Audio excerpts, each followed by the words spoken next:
Ya estoy grabando. Ahora sí. Estimada Olga, dime.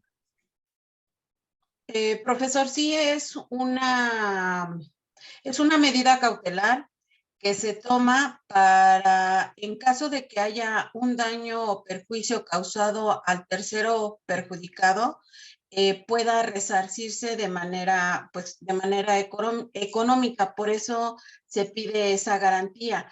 Es al principio, antes de que se inicie el juicio de amparo, ya sea indirecto o directo.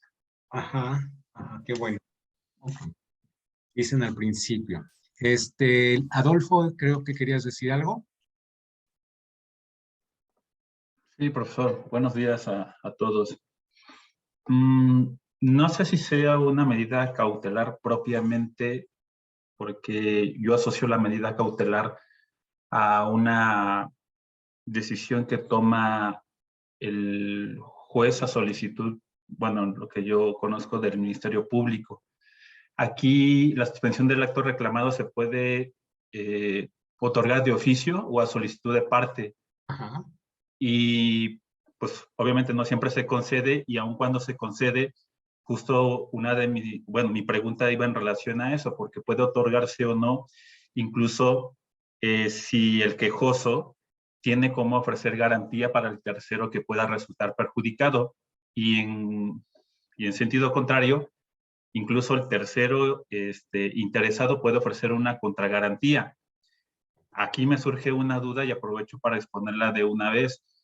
Eh, no tengo muy claro entonces si procede la suspensión del acto reclamado, depende de la garantía y puede suspenderse incluso de una contragarantía que ofrezca. Es decir, no en mi opinión o en mi interpretación, esa suspensión del acto reclamado pareciera que no es de fondo, sino pareciera que fuera de forma en este caso, cuando queda sujeta a garantías de una u otra parte, y no tan solo por el daño o perjuicio que pudiera estar causando, aunque también existen hipótesis que plantean que si existe peligro de muerte y este tipo de cosas, bueno, de una vez se otorga. Gracias. Sí, ok, muy bien. Gracias. Trataré de responder. Tania Paola, por favor. Buenos días, profe. Yo estaba, bueno, es que mi duda fue que leí varias cosas. Leí un como documento que está en la Suprema Corte de Justicia que te explican desde el origen del amparo hasta los antecedentes de este recurso y todo. Y bueno, me quedó ahí muy claro, pero leí un archivo de jurídica donde decía, habla de un principio doctrinal que se llama humus juridicus, que es Apariencia del buen derecho, ¿no?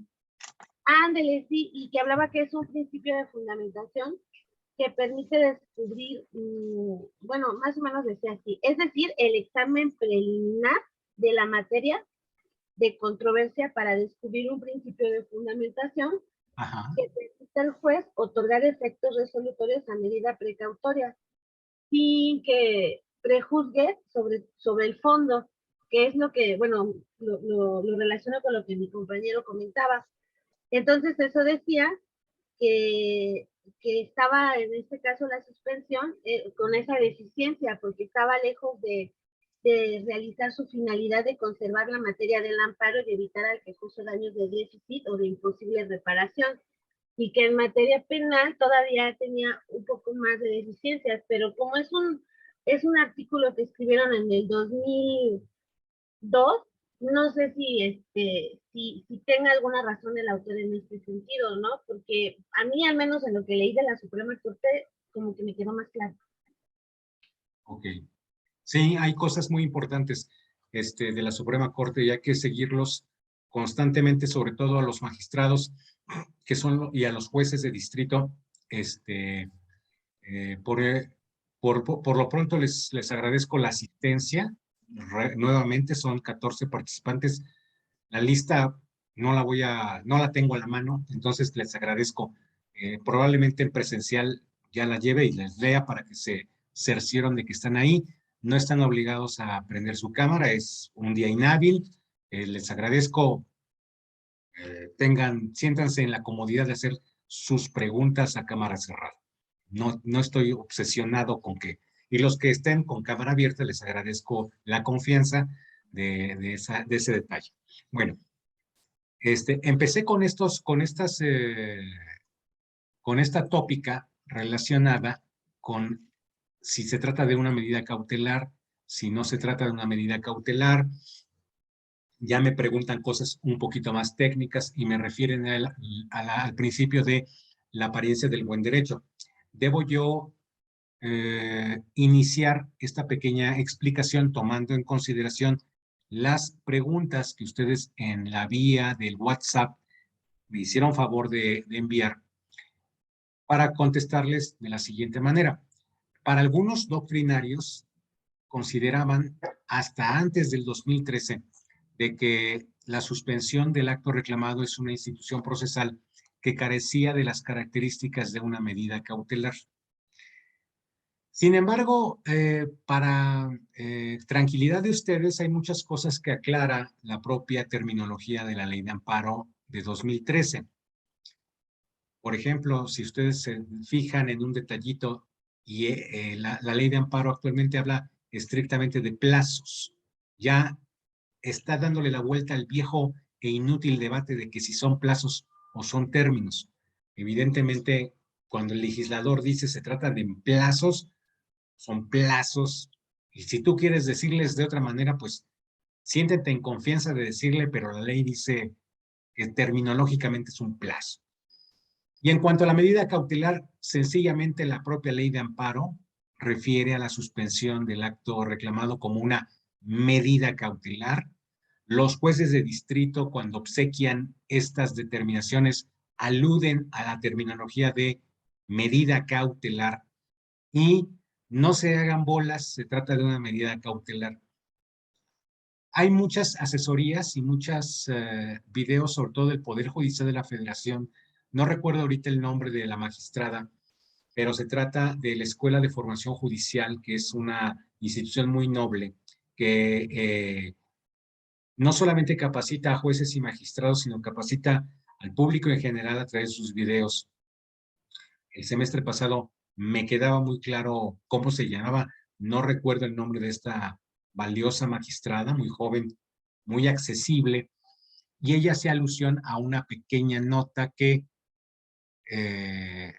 les va a ayudar mucho para entender por qué se trata de una medida cautelar. Tomen en cuenta que uno de los autores, viejos autores, que consolidan el derecho procesal constitucional es Piero Calamandrei. Piero Calamandrei es un procesal civilista que utilizan mucho los especialistas en derecho administrativo y en derecho procesal administrativo, porque después del procesal civil, mercantil y familiar, la mayor parte de las contiendas derivan del derecho administrativo y del derecho procesal administrativo. Entonces, hay una comunidad de intereses ahí. Calamandrei tiene un estudio que se llama Estudio Sistemático de las Providencias Cautelares, o de las medidas, no medidas cautelares, él les alude en italiano a providencias cautelares. Ya es un estudio sistemático, por ahí para quien tenga la oportunidad de verlo, estoy dando la admisión a un compañero. Lo pueden ustedes buscar jurídicas, o me parece que está su estudio también en español en la biblioteca de la facultad. Es una obra que es a la que me estoy refiriendo, dado de que esta magistrada, cuyo nombre no recuerdo en este momento, hacía alusión para darle el sustento doctrinal a lo que estaba exponiendo y sobre la institución de la justicia del buen derecho. La compañera que nos citó en latín, si lo pudiera repetir, ¿cómo se dice en latín apariencia del buen derecho?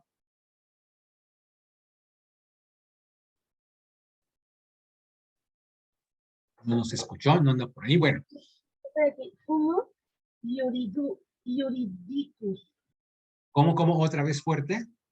Fumus juridicus. Ok, así se dice la apariencia del buen derecho. Bueno, ¿cómo ocurre este fenómeno de que el juez puede paralizar la ejecución de los actos reclamados. O sea, ese es el meollo principal del problema que ustedes como juristas, como estudiantes de la licenciatura de Derecho aquí en la UNAM, en el sistema de universidad abierta o escolarizado, en el ITAM, en la Salle, en la Ibero, cualquier estudiante de Derecho que tiene la necesidad de determinar cómo se obsequia, qué hace el juez para ordenarle a la autoridad no incurras en exceso en esas facultades porque yo te estoy ordenando de que paralices este acto que se te está reclamando, deben ustedes considerar de que la propia ley de amparo le obliga al juzgador a hacer. Me estoy refiriendo a la vía de la suspensión otorgada en el amparo indirecto, el que veíamos el día de ayer y que se tiene que relacionar estrechamente con esta explicación que estoy brindando en este momento. No se me pierdan.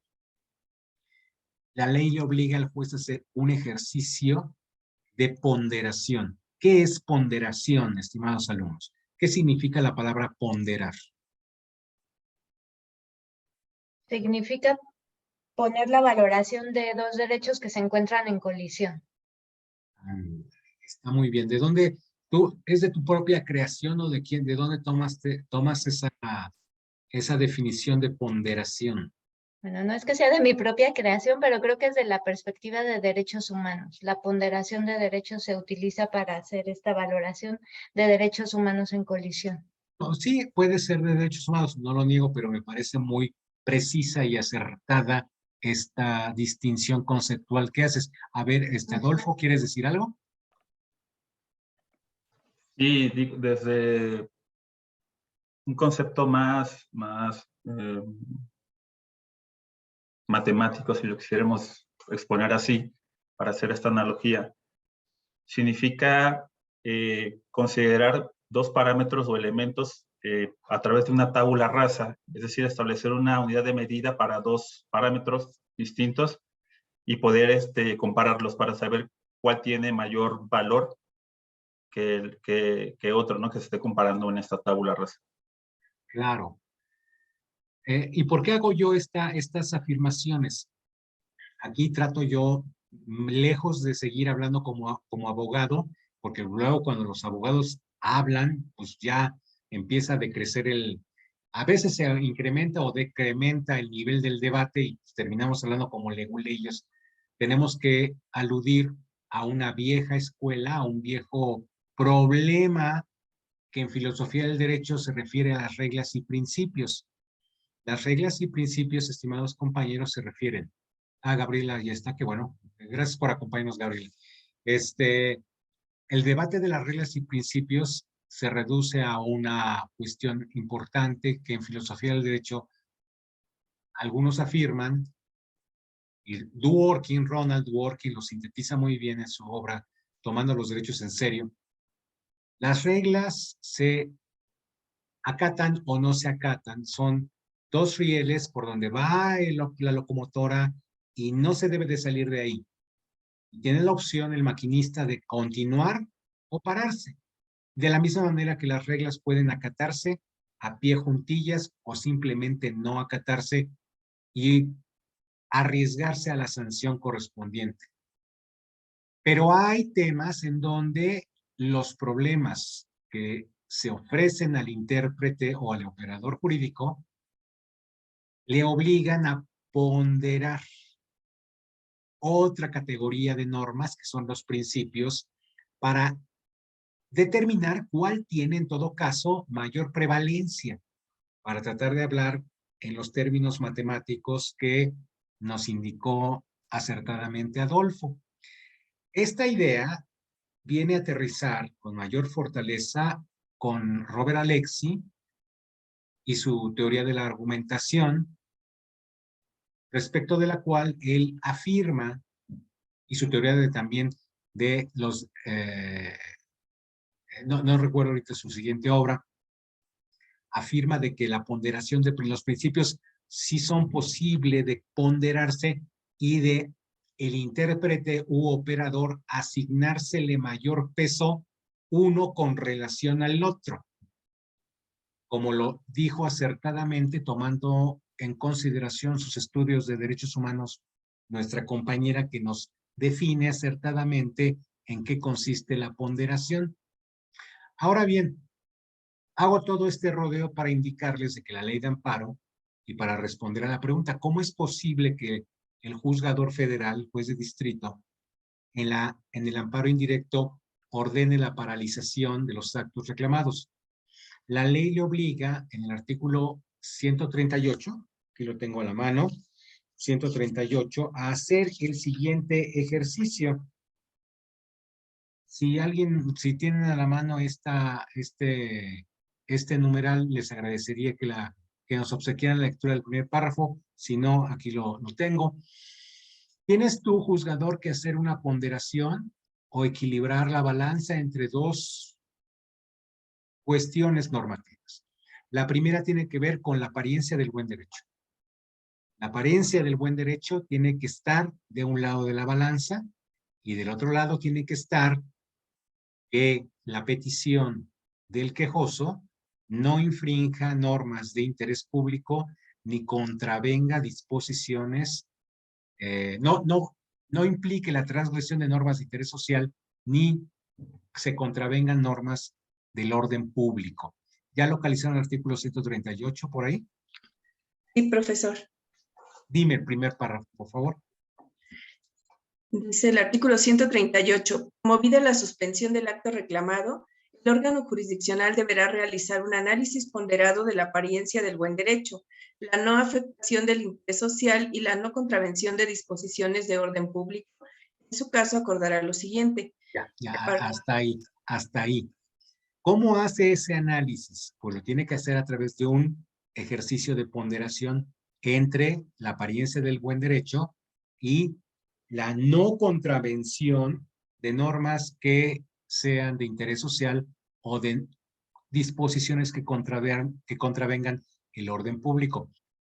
La pregunta muy importante, ¿en qué casos nos encontramos de antemano ante disposiciones que deriven o que tutelen el interés social o que contravengan el orden público?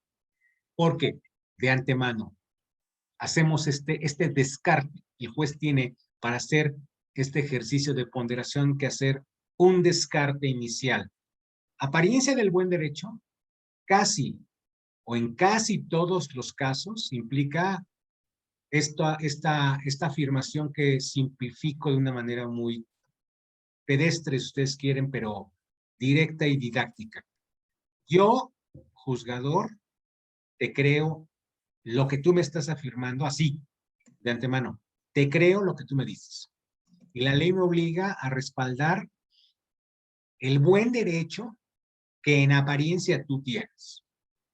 No obstante, con independencia de lo que yo considere o de lo que yo crea, tengo que determinar si tu petición no actualiza algunas de las disposiciones que deriven del interés social o que contravengan disposiciones del orden público. ¿Alguien quisiera leer?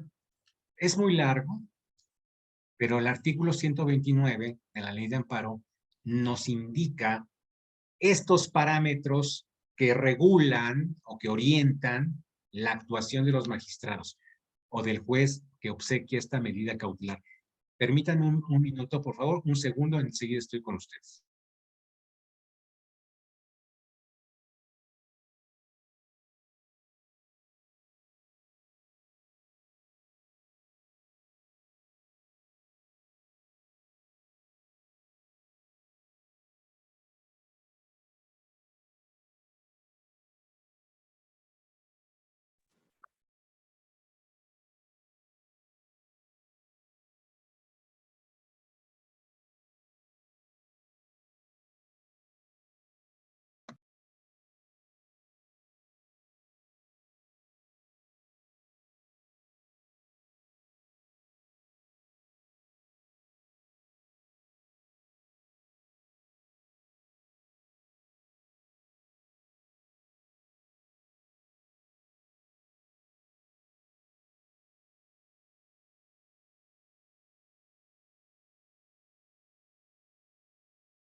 Ay, discúlpeme, a veces hay imponderables, ahora sí que imponderables que hay que resolver en domingo especialmente. Bueno, ¿me ayudan con por lo menos el artículo 129, por favor? Para que también analicemos esa parte. Yo lo puedo leer. Ujú. Artículo 129. Se considerará, entre otros casos, que se sigan perjuicios al interés social o se contravienen disposiciones de orden público, cuando de concederse la suspensión, 1. Continúa el funcionamiento de centros de vicio o de lenocinio, así como de establecimientos de juegos con apuestas y sorteos. 2. Continúe la producción o el comercio de narcóticos. 3. Se permita la consumación o continuación de delitos o de sus efectos. 4. Se permite el alza de precios en relación con artículos de primera necesidad o de consumo necesario. 5. Se impida la ejecución de medidas para combatir epidemias de carácter grave o el peligro de invasión de enfermedades exóticas en el país. 6. Se impida la ejecución de campañas contra el alcoholismo y la drogadicción. 7. Se permita el incumplimiento de las órdenes militares que tengan como finalidad la defensa de la integridad territorial, la independencia de la República, la soberanía y seguridad nacional y el auxilio a la población civil, siempre que el cumplimiento y ejecución de aquellas órdenes estén dirigidas a quienes pertenecen al régimen castrense. 8. Se afecten intereses de menores o incapaces o se les pueda causar trastorno emocional o psíquico. 9. Se impide el pago de alimentos. 10. Se permite el ingreso en el país de mercancías cuya introducción esté prohibida en términos de ley o bien se encuentre en alguno de lo, y entre paréntesis dice SIC, sus supuestos previstos en el artículo 131, párrafo segundo de la Constitución Política de los Estados Unidos Mexicanos, se incumplan con las normas relativas a regulaciones y restricciones no arancelarias a la exportación o importación, salvo el caso de las cuotas compensatorias, las cuales se apegarán a lo regulado en el artículo 135 de esta ley, se incumplan con las normas oficiales mexicanas, se afecte a la producción nacional. 11. Se impidan o interrumpan los procedimientos relativos a la intervención, revocación, liquidación o quiebra de entidades financieras y demás actos que sean impostergables, siempre en protección del público ahorrador para salvaguardar el sistema de pagos o su estabilidad. 12. Se impida la continuación del procedimiento de extinción de dominio previsto en el párrafo segundo del artículo 22 de la Constitución Política de los Estados Unidos Mexicanos. En caso de que el quejoso sea un tercero ajeno al procedimiento, procederá a la suspensión. 13. Se impida u obstaculice al Estado la utilización, aprovechamiento o explotación de los bienes de dominio directo referidos en el artículo 27 de la Constitución Política de los Estados Unidos Mexicanos. El órgano jurisdiccional de amparo, excepcionalmente, podrá conceder la suspensión, aun cuando se trate de los casos previstos en este artículo, si a su juicio con la negativa de la medida suspensional puede causarse mayor afectación al interés social. Muchas gracias. Al final, en el último párrafo, te están diciendo, sí, todas las demás son ciertas, pero además, ¿lo puedes repetir? El último párrafo, el órgano jurisdiccional. El órgano jurisdiccional de amparo excepcionalmente podrá conceder la suspensión, aun cuando se trate de los casos previstos en este artículo, si a su juicio, con la negativa de la medida suspensional, pueda causarse mayor afectación al interés social. Exactamente.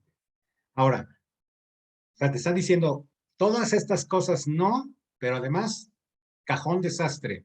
Si el juzgador discrecionalmente considera que a ti te van a afectar en todo caso, si tú la negativa que yo te va a producir mayor perjuicio, te puedo yo conceder la suspensión. O sea, hay una enorme excepción que se le deja a la entera discrecionalidad del juzgador de distrito en materia de amparo indirecto, que estamos en principio visualizando.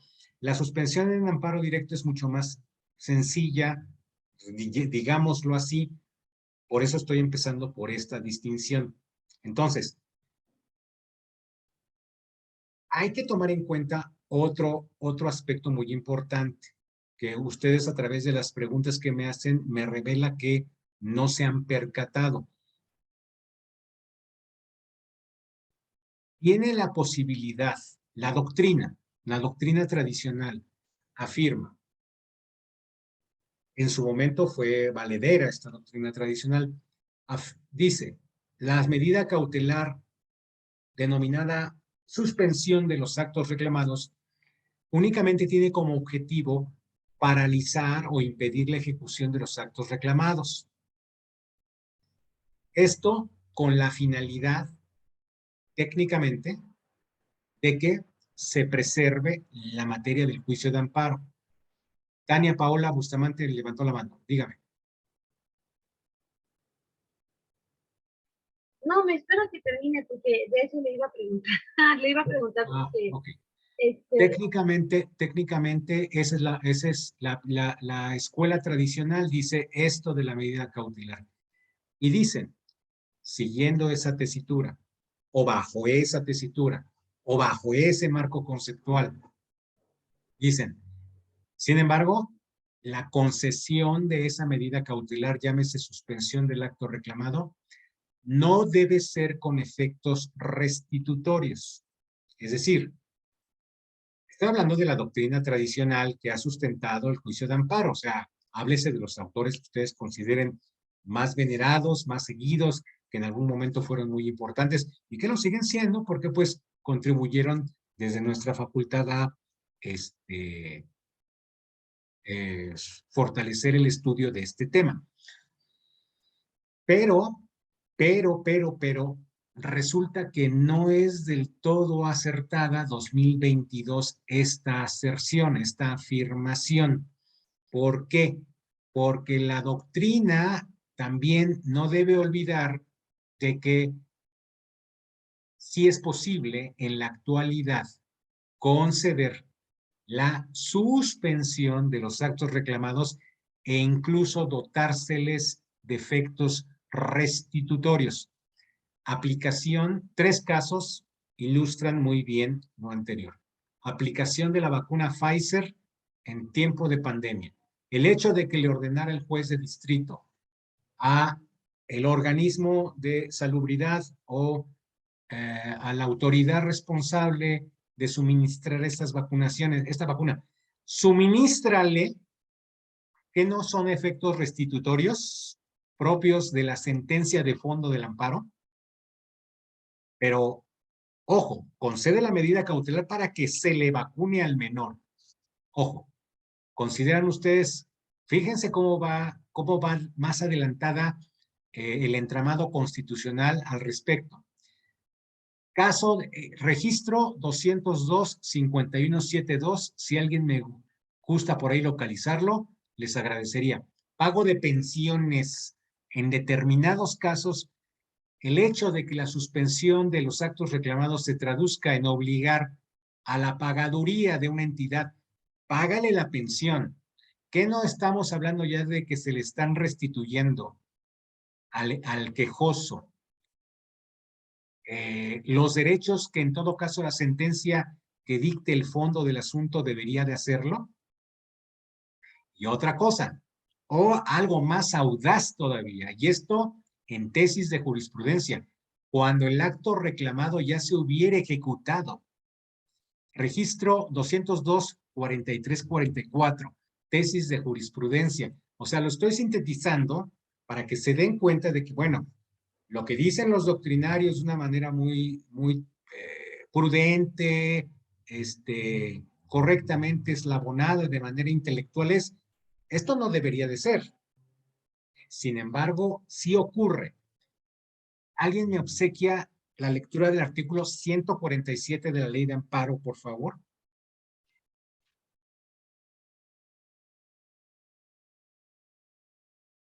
¿Por qué ocurre esta concesión de la suspensión, incluso con efectos restitutorios, que debería ser materia del fondo del asunto? ¿Dónde quedó eso de que los actos reclamados se suspenden para que se preserve la materia del amparo? ¿Que ya no nos estamos adelantando? A ver si localizaron el 147, por favor. Aquí yo lo tengo, profesor, si gusta lo puedo leer. Lee, por favor. Artículo 147. En los casos en que la suspensión sea procedente, el órgano jurisdiccional deberá fijar la situación en que habrán de quedar las cosas y tomará las medidas pertinentes para conservar la materia del amparo hasta la terminación del juicio, pudiendo establecer condiciones de cuyo cumplimiento dependa el que la medida suspensional siga surtiendo efectos. Atendiendo a la naturaleza del acto reclamado, ordenará que las cosas se mantengan en el estado que guardan y, de ser jurídica y materialmente posible, restablecerá provisionalmente al quejoso en el goce del derecho violado mientras se dicta sentencia ejecutoria en el juicio de amparo. El órgano jurisdiccional tomará las medidas que estime necesarias para evitar que se defrauden los derechos de los menores o incapaces en tanto se dicte sentencia definitiva en el juicio de amparo. Antes de concederle la palabra a Tania, o sea, incluso dice la tesis de jurisprudencia, no sé si ya lo localizaron en su registro, de que incluso hay casos en los que cuando ya se ejecutó el acto reclamado y que podría ser motivo de una causal de improcedencia del juicio de amparo por haber sido consumado el acto reclamado.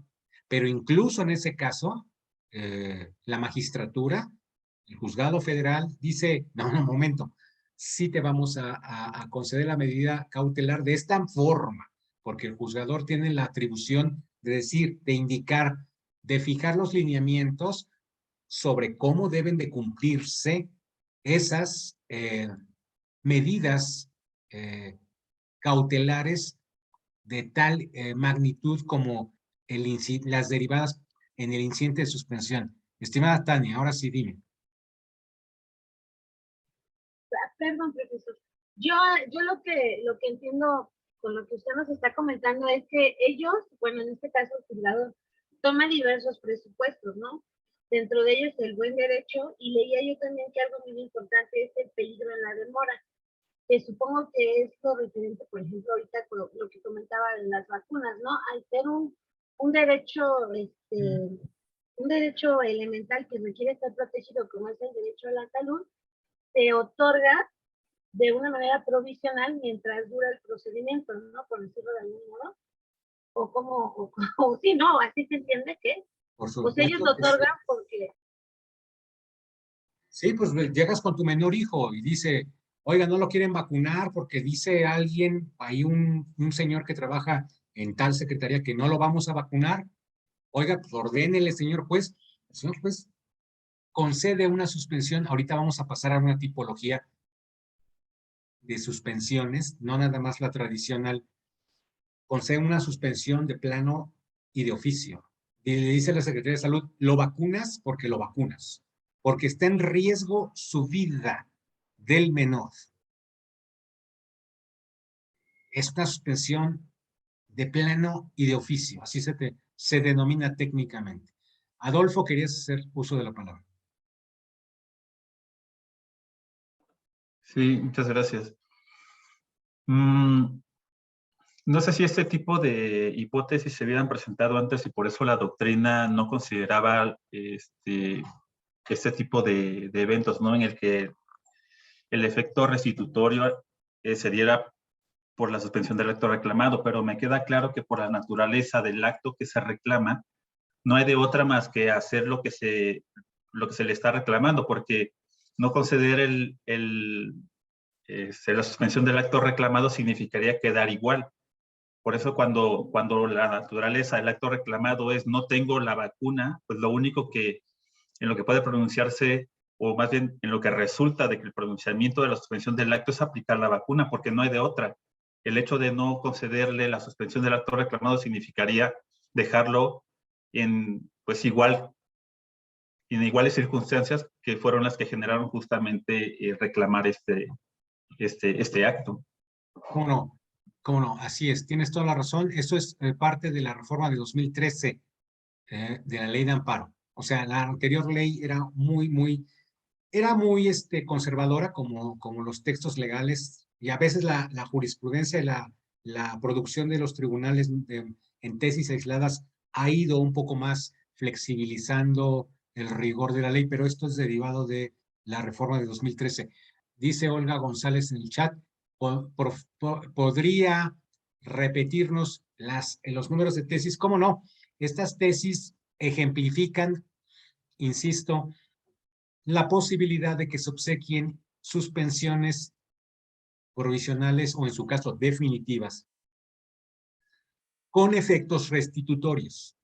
Cuando digo efectos restitutorios es que no el efecto restitutorio es el fondo del asunto obsequiable en el juicio, en la sentencia definitiva del juicio de amparo, y parece ser que la doctrina dice, registro, la doctrina, la producción jurisprudencial de los tribunales dicen, no, en determinados casos tenemos que dotarle de efectos restitutorios a la propia medida suspensional. Repito, registro 2025-172, aplicación de la vacuna Pfizer. Hay por ahí varias. Registro 2024-896, pago de pensiones.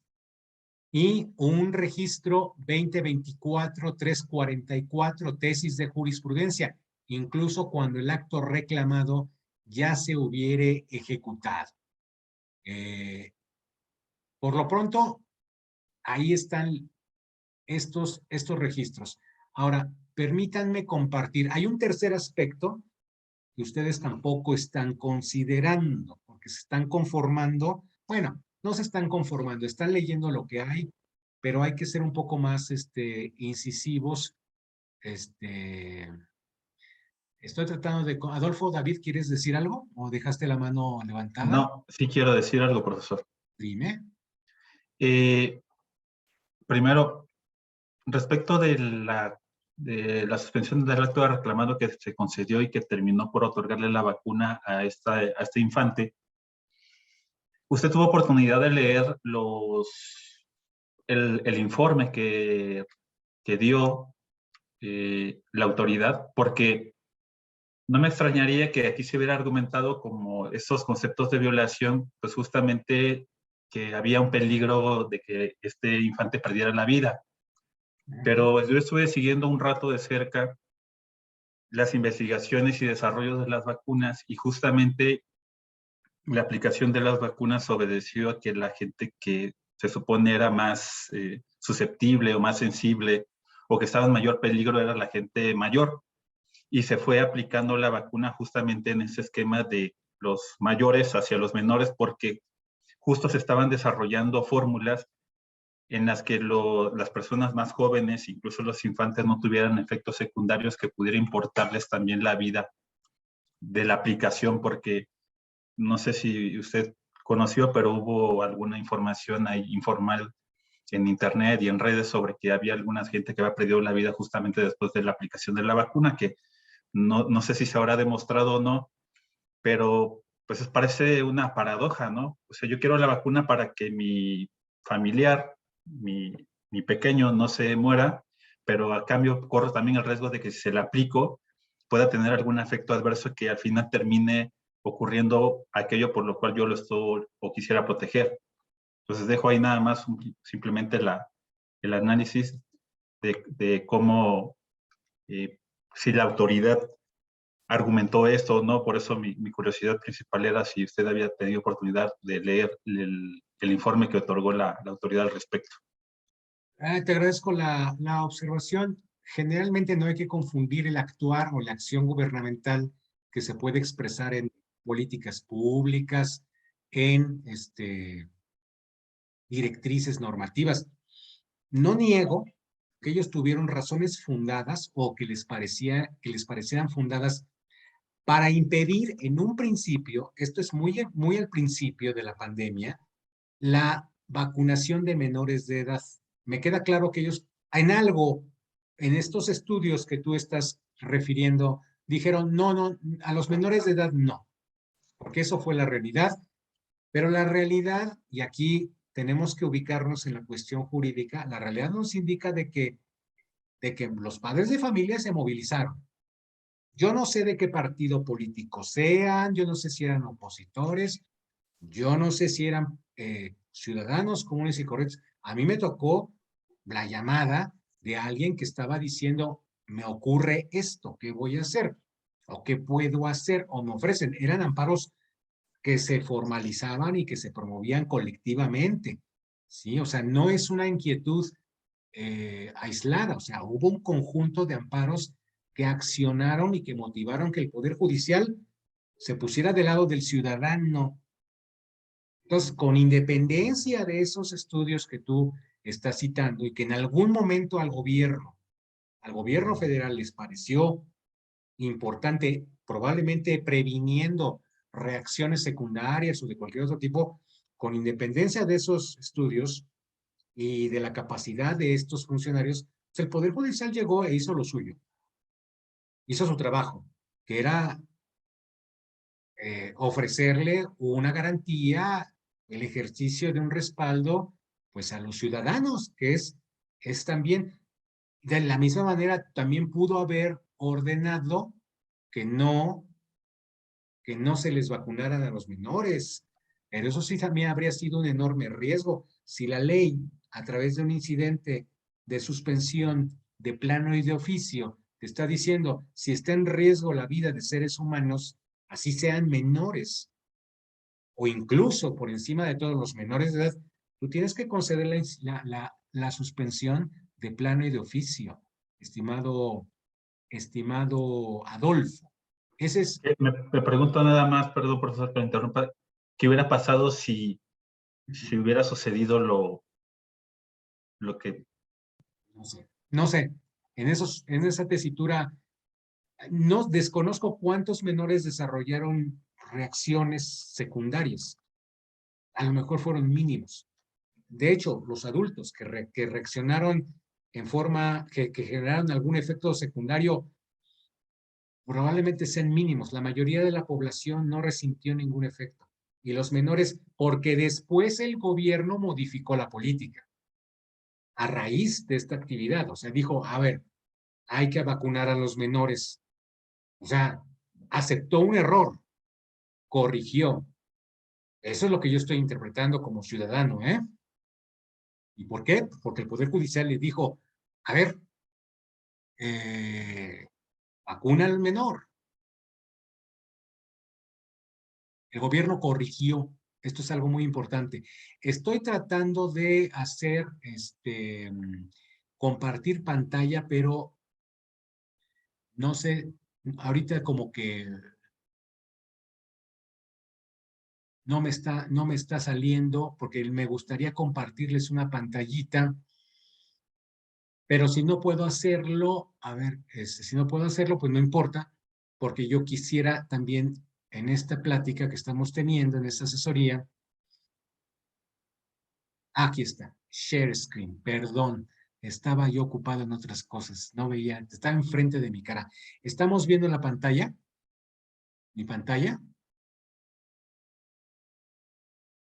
Dice, participantes que pueden ver tu aplicación. ¿Sí están viendo el Word que les estoy presentando?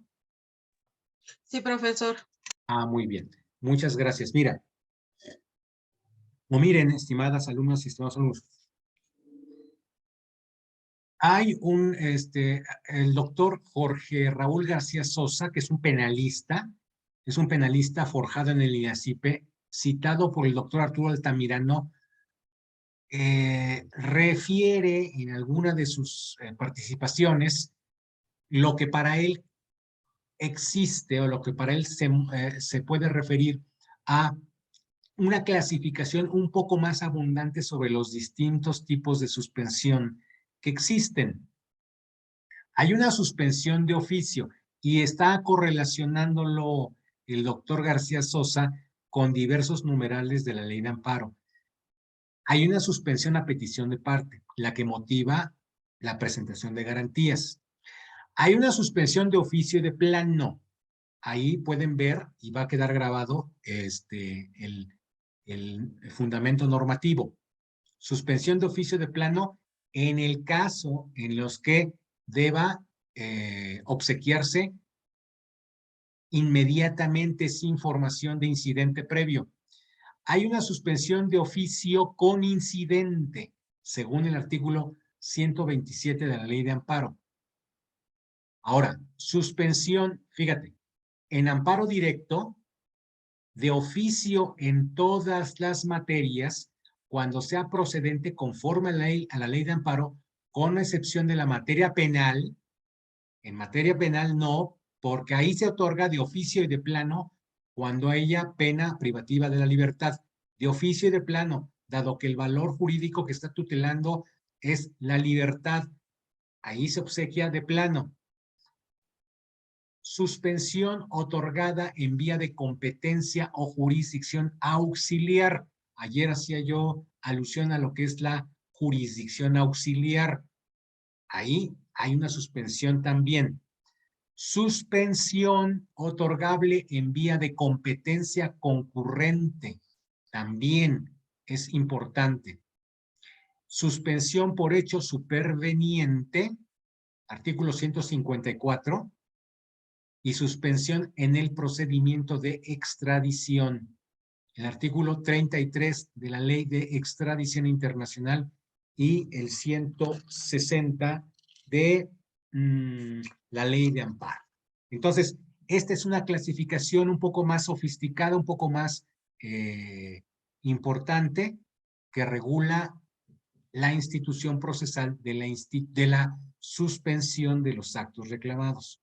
Ahora bien, para ya ir cerrando e ir concluyendo con esta temática, y porque es domingo y porque ya necesitamos todos relax, yo tengo que preparar unos documentos, así que me voy a quedar relax, escuchando musiquita y preparando mis documentos académicos. Suspensión en el amparo indirecto y suspensión en el amparo directo. Dicen los que son muy rigurosos en esta temática que en el amparo directo no hay un cuadernillo de la suspensión. Voy a tratar de ejemplificar, de hacerlo de manera más gráfica, más entendible, y en la medida en que ustedes puedan detectar vía Google un diagrama procesal de estas instituciones, sería muy positivo para que ustedes visualizaran cada una de las fases del incidente de suspensión. Por ahí me dijeron al principio de que alguna alumna consideraba que la suspensión se debía de solicitar al principio del procedimiento o de cuando uno promueve su demanda de amparo, ya sea en la vía directa o en la vía indirecta, que lo que ocurre en realidad en la práctica es lo que hacen todos los abogados: pedir al principio la incidencia de suspensión o la suspensión de los actos reclamados. Por muchas razones que ustedes no están para saberlo, pero ni yo para contarlo, esto no siempre es así. O sea, la mayor parte de los abogados promueven su incidente, que es una cuestión muy sencilla solicitarla. En algunas cosas basta con solicitarla brevemente, y en la mayor parte de las veces basta con acreditar algún elemento que sostenga el interés jurídico, que sostenga el por qué me está afectando esta determinación por parte de las autoridades responsables. En algunas otras cosas más prácticas habrá que ofrecer alguna prueba documental o la inspección, que son las únicas pruebas que puede en el incidente de suspensión solicitar el quejoso. No siempre es así, porque la suspensión, nótese, tú puedes solicitar tu demanda de amparo sin pedir la suspensión de los actos reclamados. Ojo, eso es muy importante. Esa cuestión es un poco más sofisticada. ¿Por qué no siempre es así? Por la cuestión de la garantía. A veces el quejoso, cuando pide, no sabe, o su abogado desconoce, no le indica.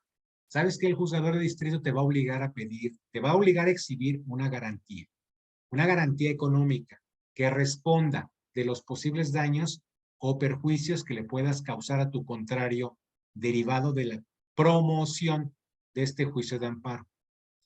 Las partes no siempre tienen el dinero. Entonces, generalmente, y esto no debe de interpretarse como un error del litigante, sino más bien de decirlo, como en muchas ocasiones me ha ocurrido. ¿Para qué le ofrezco una garantía a mi contrario si sé por X cosa que mi cliente no lo va a tener, no lo va a exhibir, no lo quiere hacer, ya no quiere dar más dinero? Y es posible de que esto pueda ser resuelto en 2 o 3 meses o un poquito más de tiempo sin que se me exija, en todo caso, la ejecución de los actos reclamados. Entonces, hay ocasiones en las cuales, y esto es dependiendo de cada asunto, de cada tipo de asunto, ver si tú estás dispuesto a entregar esta garantía económica, porque si no es el caso, simplemente promueve tu demanda de amparo y tendrás que monitorear muy bien tu asunto de manera que no se solicite la ejecución de los actos reclamados. Entonces, ese es un mal consejo que les doy para evitar incurrir en gastos adicionales. La suspensión sí efectivamente suele solicitarse al inicio del procedimiento, pero tienes todo el juicio de amparo hasta antes de dictar sentencia para pedir el incidente de suspensión.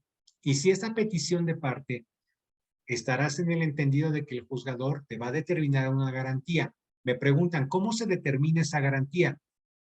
Es a criterio absolutamente discrecional del juzgador, previendo, dependiendo de cada una de las hipótesis en las cuales le puedan solicitar la suspensión del acto reclamado, previendo incluso cuánto va o cuánto podría durarse, cuánto podrían ser los perjuicios que va a resentir la parte tercero interesada.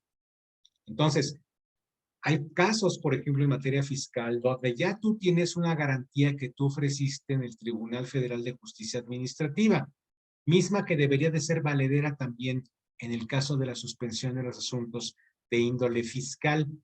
En este caso, es muy importante manifestar de que esa ejecución ya se encuentra debidamente garantizada y en caso de que no la hayas hecho, el juez de distrito tendrá que analizar todos los créditos fiscales que tú quieras evitar que se te ejecuten inmediatamente para fijarte un porcentaje o una garantía económicamente que garantice los posibles daños o perjuicios que el fisco federal en todo caso llegue a solicitar. Por otra parte, en el amparo indirecto, no sé si hasta el momento tengan alguna pregunta. En el amparo indirecto, estimados alumnos, la suspensión trae aparejada la aparición de un cuaderno incidental que, junto con el cuaderno principal, va a correr literalmente durante toda la tramitación. Es un cuaderno muy visible porque cuando tú llegas al juzgado de distrito, te preguntan cuál cuaderno quieres, el principal o el incidental, porque en ambos cuadernos en ocasiones hay actuaciones que tú tienes que atender indiscutiblemente, o hay determinaciones, ya seas autoridad responsable, seas quejoso, seas tercero interesado, habrá actuaciones que tú necesites atender. De entrada tiene 24 horas el juzgador de distrito, para obsequiar al menos la suspensión provisional. Hay dos tipos, en el amparo indirecto hay dos tipos de suspensión, la suspensión provisional y la suspensión definitiva. ¿De qué depende una y otra? La suspensión provisional la obsequia inmediatamente el juzgador dentro de las 24 horas siguientes a la presentación del escrito mediante el cual tú estás promoviendo tu incidente de suspensión, el cual es muy sencillo. Si es el caso, si te otorga la suspensión provisional o te otorgará una suspensión de otro tipo, como la acabamos de ver, deberá, si esa petición de parte, de fijarte un monto para que garantices posibles daños o perjuicios que le ocasiones al tercero interesado. Y esta persona, esta parte, tendrá la posibilidad, en caso de que tú ofrezcas esta garantía, de solicitar que se le fije una contragarantía para que pueda ejecutar los actos reclamados. Como en todos los incidentes, hay una sustanciación de una audiencia incidental, de manera de que se puedan desahogar todas las pruebas de las partes, incluyendo el informe previo que debe de rendir la autoridad responsable, y este debe de rendirse dentro de las 48 horas siguientes al momento en el cual se le notifique a la autoridad responsable la determinación del juzgador, el requerimiento del juzgador de que se le rinda este informe previo para integrarlo al expediente incidental y desahogarlo al momento de que se haga la audiencia incidental de desahogo de pruebas. Si no ofrece, si no tiene ese informe previo a la vista el juzgador, es posible de que llegue a multar a la o autoridades responsables.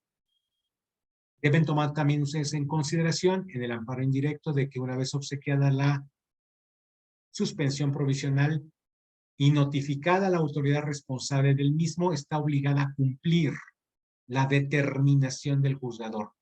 Máxime cuando sustanciada la incidencia, se otorga la suspensión definitiva. La suspensión definitiva es la que va a regir, en todo caso, a lo largo del juicio. Si la autoridad responsable llega a desacatar esas suspensiones, es posible de que se le promueva un incidente sobre el incumplimiento de las mismas, que es un incidente muy curioso, denominado por exceso o defecto en el cumplimiento de la suspensión. En amparo directo es algo más sencillo, solicitarlo. Tomen en cuenta que en amparo directo la autoridad responsable generalmente es la sala o el juzgador de segundo grado, el que está determinando el acto reclamado, la sentencia definitiva que confirma.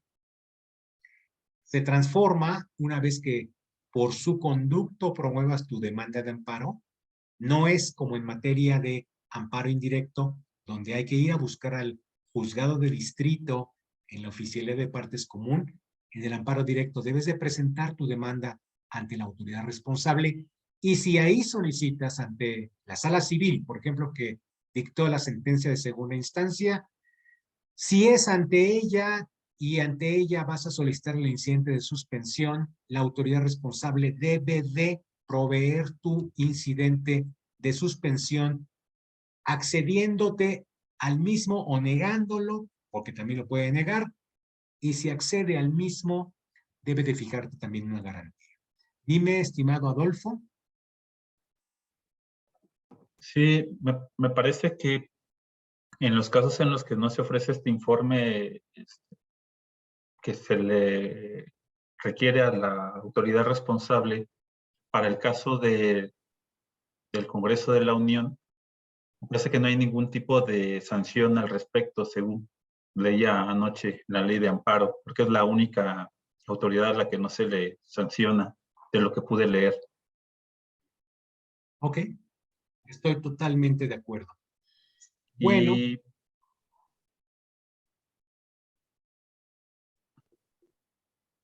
¿sí? ¿Qué más? ¿No te quedaste como callado?